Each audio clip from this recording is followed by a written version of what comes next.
es ma force, oui ma force, tu es ma force, tu es ma force, Jéhovah ma force, Elohim ma force. Chers téléspectateurs, bonsoir, bienvenue encore dans cette émission. Comme tous les lundis, nous recevons pour vous Prophète Sada Tara. Il est encore avec nous ce soir dans cette émission Sixième Sens. Prophète, bonsoir, comment vous allez? Bonsoir frère Manu, je vais bien par la grâce de Dieu. Bonsoir à tous les auditeurs, que la paix et la faveur de Dieu soient sur tous. Alors, avant de commencer l'émission, je demanderai à tous les téléspectateurs de déposer une bouteille d'eau ou bien un verre d'eau tout au long de cette émission à travers cette action prophétique. Nous sommes en fin d'année. Le Christ va se manifester dans cette eau. De la même manière, il a guéri les serviteurs du centenier à distance. Il va le faire aujourd'hui encore. Car il est le même hier, aujourd'hui, il sera éternellement. Alors, vous n'avez qu'à déposer une bouteille d'eau et croire que cela pourra se faire au nom du Christ pour trouver une solution à vos maux qui vous minent.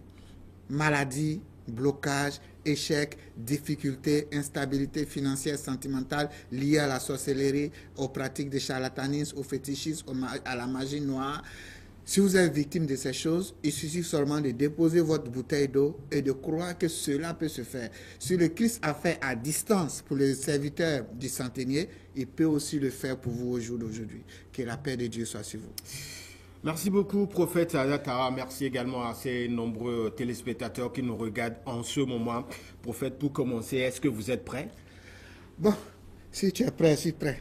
Allez, Prophète Sada Tara, ce soir, nous allons essayer de situer les uns et les autres sur un sujet qui fait couler beaucoup de salive. Oui, ça fâche beaucoup d'âmes. Oui, ça va fâcher les gens. Encore. Oh, voilà. Dans certains milieux un peu hostiles à vos activités et prédications, il s'agit des rituels, Prophète Sada Tara. Oui. Alors, Prophète, pour vous, qu'est-ce qu'un rituel? Alors, frère Manu, dans mon cas, oui, je vais parler d'action prophétique. Allons-y. Voilà, je vais parler d'action prophétique. C'est le même mot, hein? Mais dans mon cas précis, parce que vous savez, les mots M-O-T-S créent des mots M-A-U-X. Donc, voilà. Sachant les employer dans les contextes. Donc, dans mon cas précis, en tant que prophète, je parlerai d'action prophétique. Sinon, c'est la même chose. Alors, qu'est-ce qu'une action prophétique? Ou bien un rituel, comme vous le voulez. Ça dépend de là où vous êtes. C'est le fait d'utiliser des objets ou des gestes pour apporter une solution de Dieu à un problème. Je reprends. C'est le fait d'utiliser des objets ou des gestes pour apporter une solution à un problème. Alors, quand je parle d'objets, vous avez par exemple, si j'ai l'huile de basilic, ça ne me manque jamais. Partout je vais, tous les studios je vais, j'ai l'huile de basilic. C'est une grâce pour vous. Hein? Ça purifie votre télévision. Voilà, c'est huile de basilic. On vend ça en pharmacie, on vend ça aussi dans les boutiques. Voilà, un peu de gouttes. Voilà. Donc, cette huile de basilic, ça purifie, ça protège, ça nettoie. Chacun doit avoir ça sur lui en temps normal. Parce que les gens vous saluent, les gens que vous recevez, ça laisse sur votre aura, c'est-à-dire ça laisse sur vos corps, ça laisse sur votre âme des négativités, c'est-à-dire des opprobes. Si vous n'arrivez pas à vous purifier, à vous nettoyer, vous allez attirer à vous des blocages, des échecs. C'est pourquoi vous, comme vous qui êtes dans les milieux, qui recevez tout le monde, vous devez avoir cette huile de basilic-là.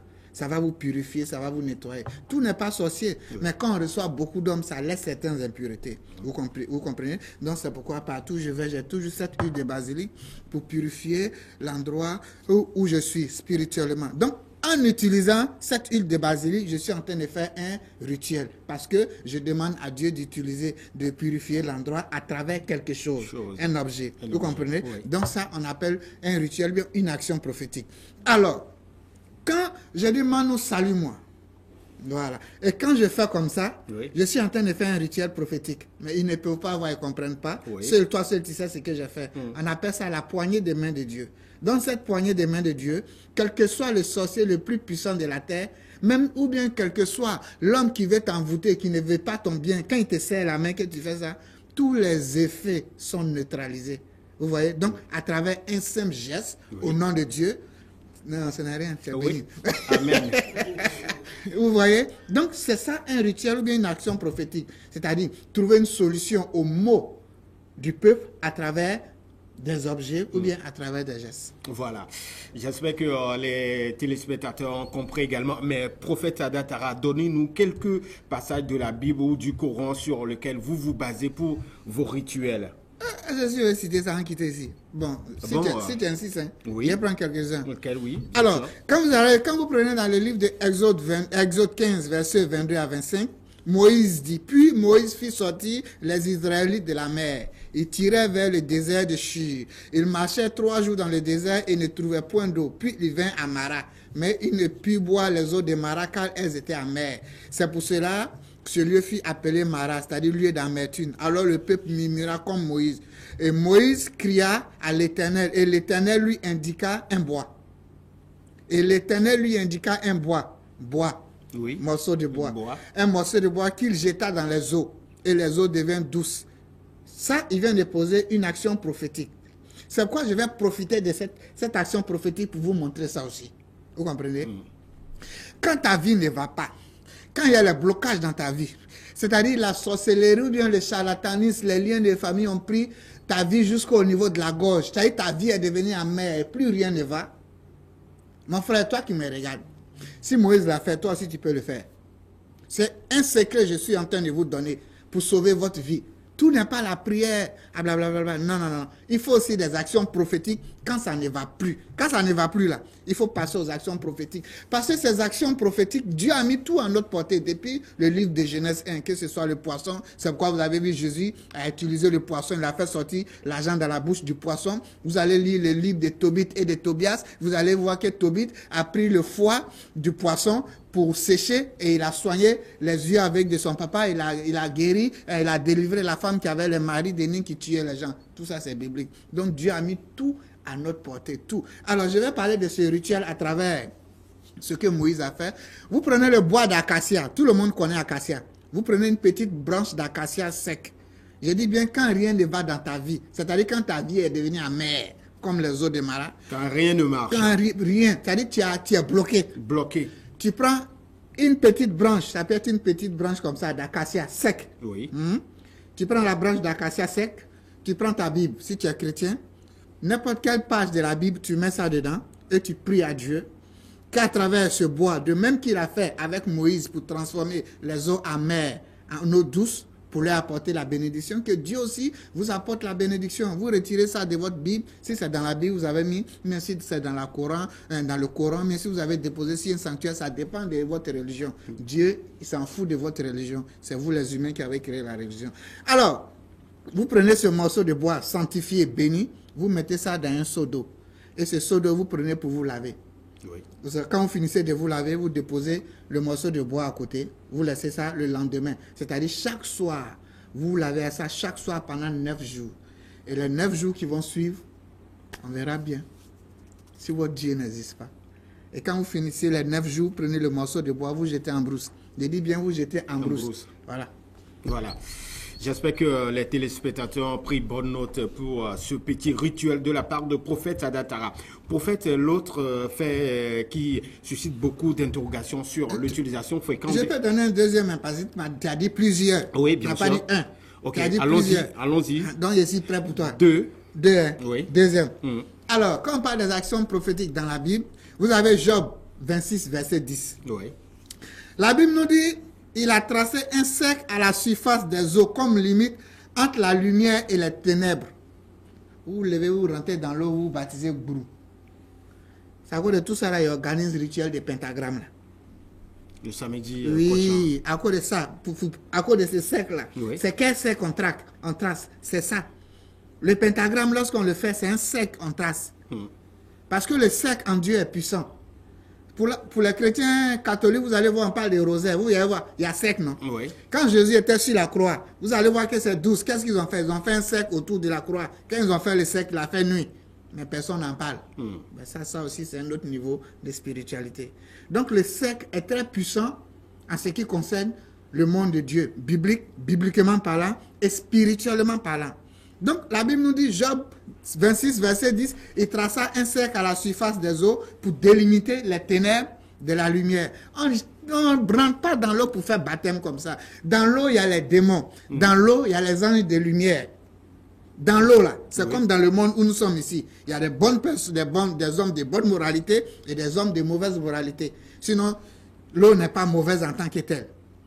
Dans l'eau, Jésus a été baptisé, Jean-Baptiste baptisait les gens dans l'eau, il utilisait l'eau, tout le monde a vu Naaman qui est rentré dans l'eau pour se laver selon les instructions du prophète. Mais avant de faire tout ça là, il faut tracer ce cercle à la surface des eaux pour enlever les esprits démoniaques, les mettre à côté, pour que les esprits de lumière puissent sortir pendant que tu seras en train de travailler. Toi, tu connais ce cercle là? Non. Tu sais comment tracer ça? Non.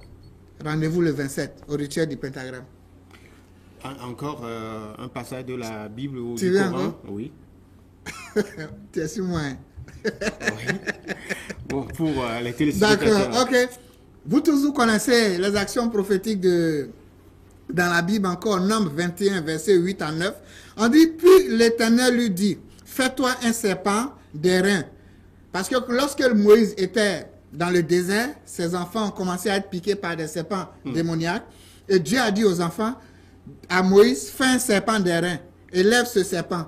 Tous ceux qui vont regarder ce serpent, ils vont retrouver la guérison. Et effectivement, Moïse a fait ce serpent d'airain. Oui. Vous avez compris? Oui. Moïse a fait ce serpent d'airain et tous ceux qui regardaient ce serpent avec foi retrouvaient la guérison. Ça, c'est des actions prophétiques. C'est-à-dire serpent qui tue serpent.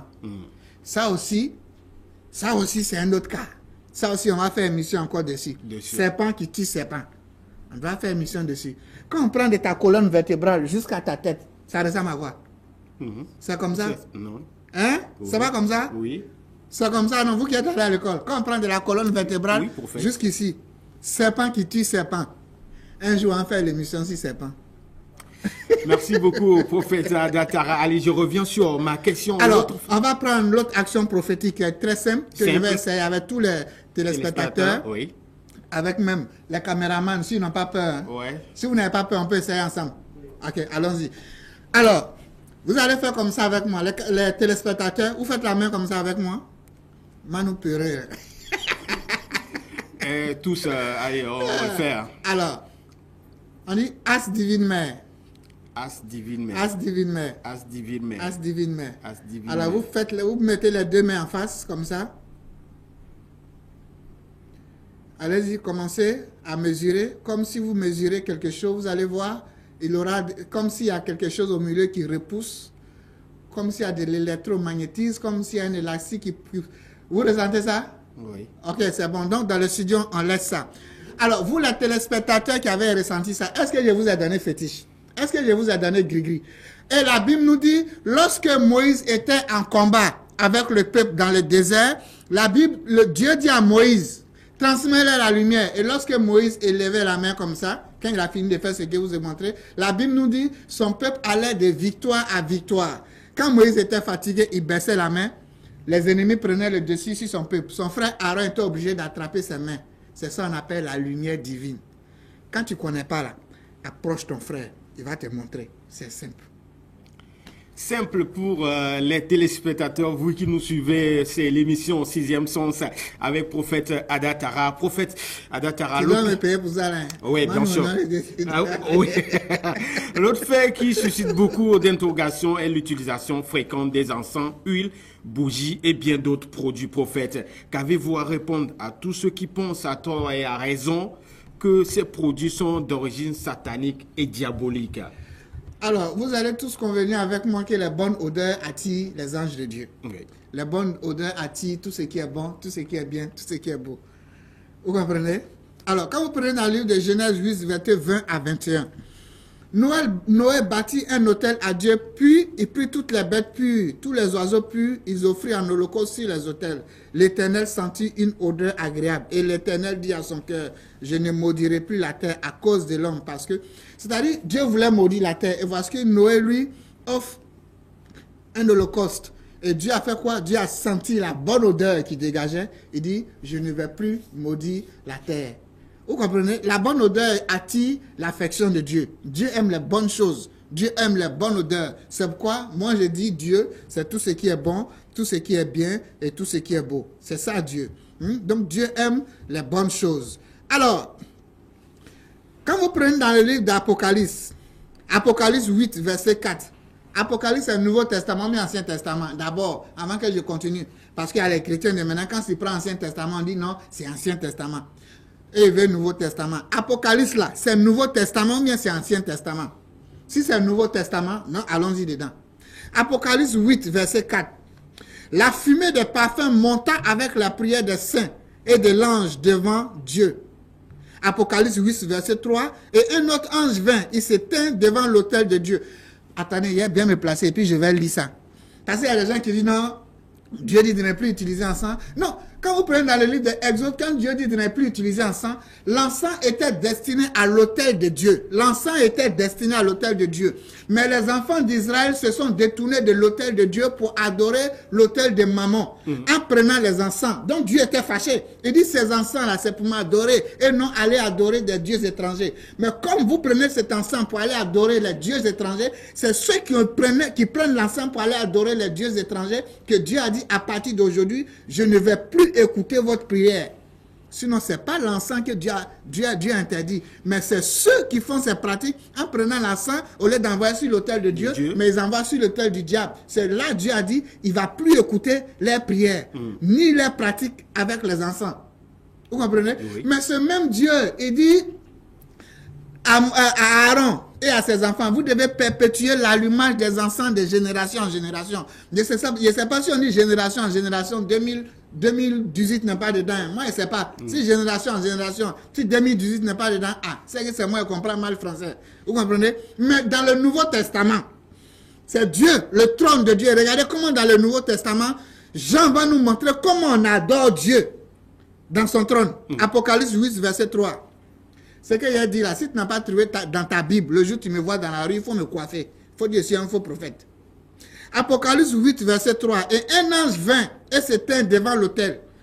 Un ange vint et s'éteint devant l'autel. L'ange, il s'est tenu devant où? Devant l'autel. Donc Dieu a un autel. Mais pourquoi toi, tu es chrétien, tu n'as pas autel chez toi à la maison?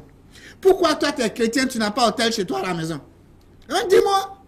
Si Dieu a son autel, toi, pourquoi tu n'as pas d'autel? Faut te revoir. Ayant un encensoir en or. Dieu aussi utilise un encensoir. Moi, je pensais que c'était pour les catholiques. Moi, je pensais que c'était pour les musulmans. Encensoir. Moi, je pensais qu'un encensoir là, c'était pour les bouddhistes. Moi, je pensais qu'un encensoir là, c'était pour les hindous seulement. Dieu utilise un encensoir dans la Bible. Ok, on continue. Oui. Et puis en plus, un encensoir en or, s'il te plaît, parce qu'il est Dieu. On lui donna beaucoup de parfums. Je donne ces versets pour répondre à ta question. Oui, on lui donna beaucoup de parfums afin qu'il les offrit avec les prières de tous les saints sur l'autel d'or qui est devant le trône de Dieu. Mon frère, si tu veux faire autel, si tu penses que tu as l'argent, tu veux adorer Dieu, fais ton autel en or, achète un encensoir en or.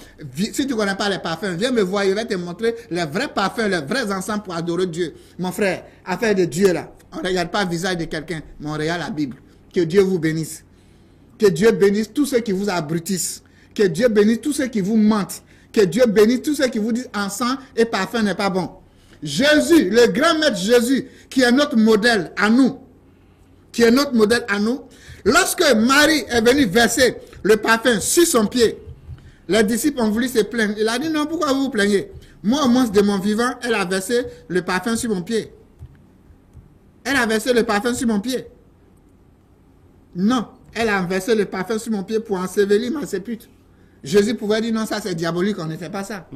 Mais la Bible nous dit aussi, lorsque Jésus mourut et qu'on l'a mis dans, comment on appelle, dans le tombeau, oui. Sa maman et les autres maris ont acheté des parfums, de la myrrhe pour aller mettre ça sur lui. Si c'était interdit là, est-ce qu'après sa mort, ils allaient aller mettre parfum et la myrrhe autour de lui ou bien sur son corps?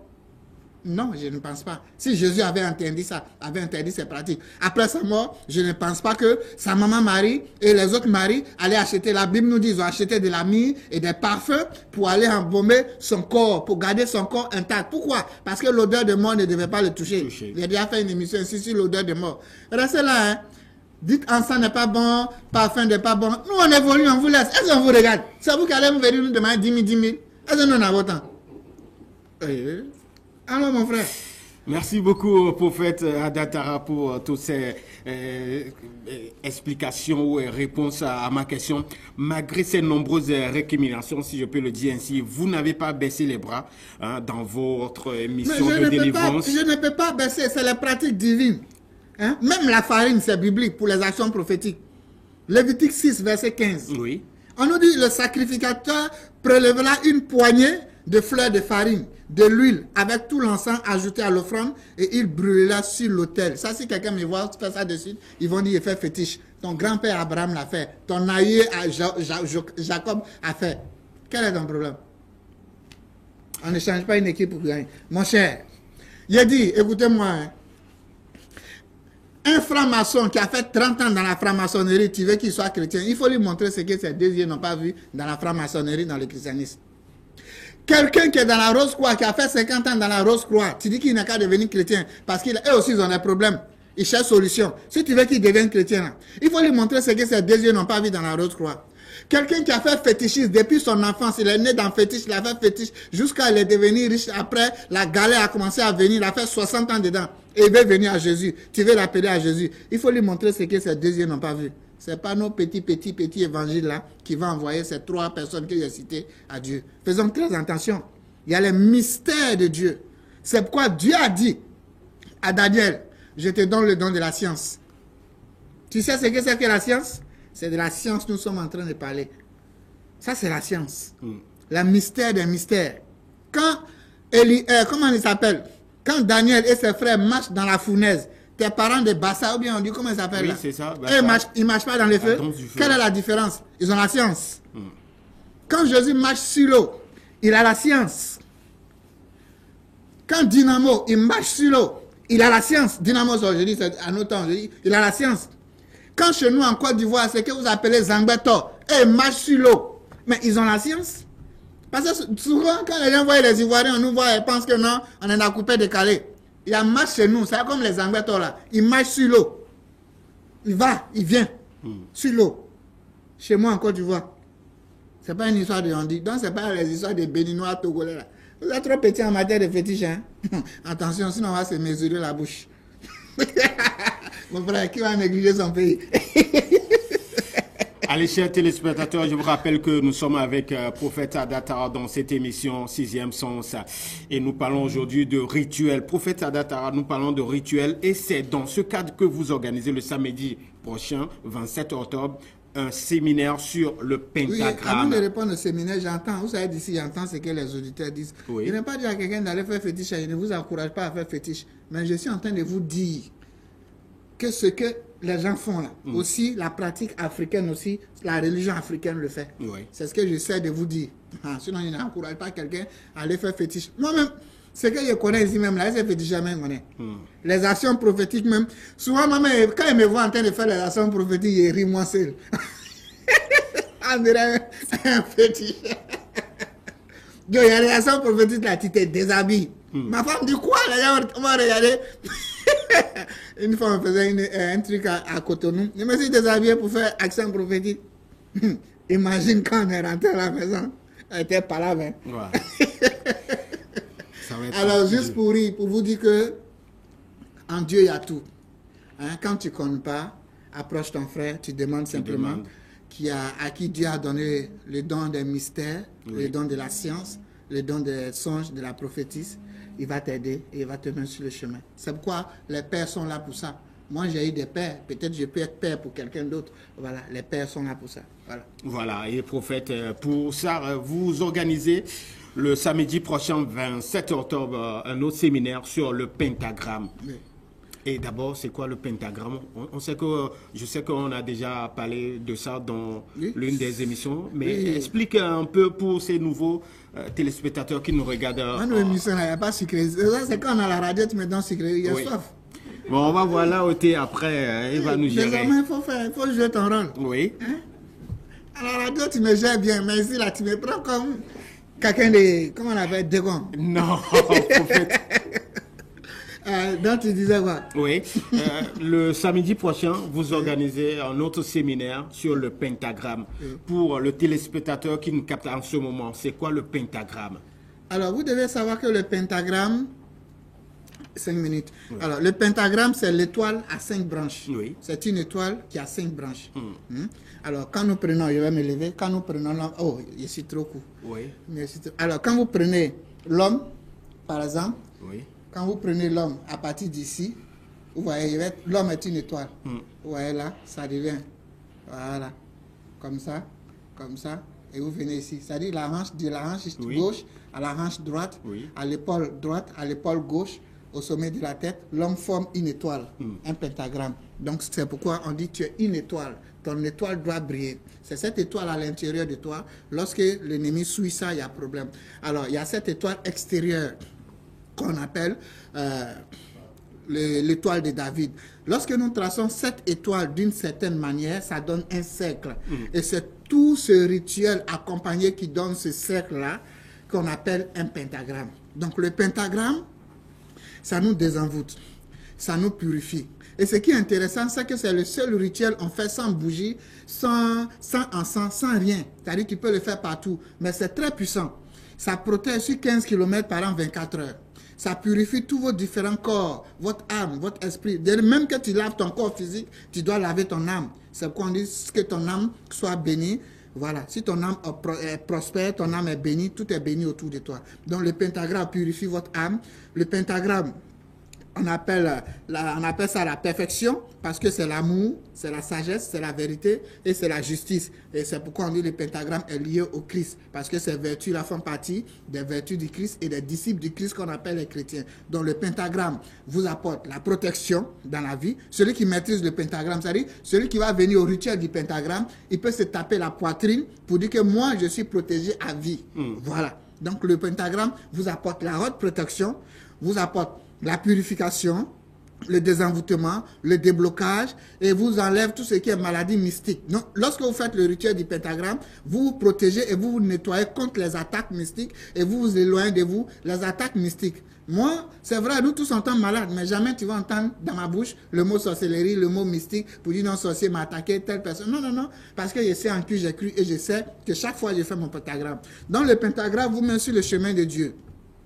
Ça réveille en vous vos qualités et ça fait descendre en vous vos défauts.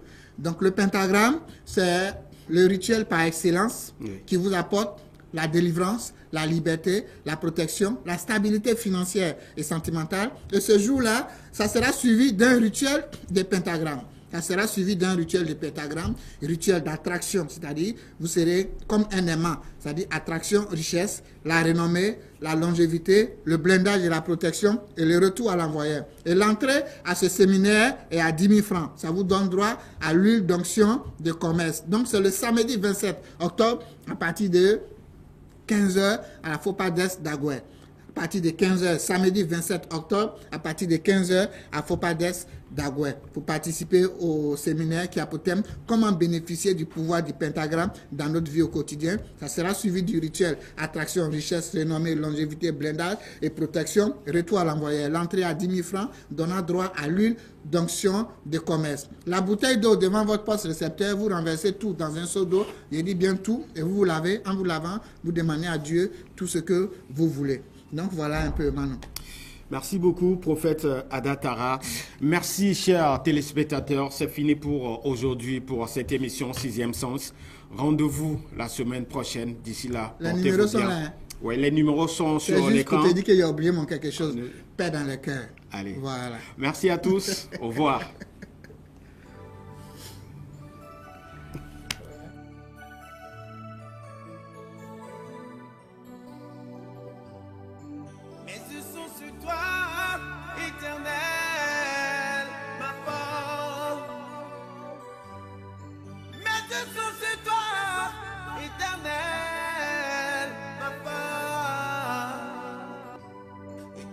Ma force, oui ma force, tu es ma force, oui ma force, tu es ma force, tu es ma force, Jéhovah ma force.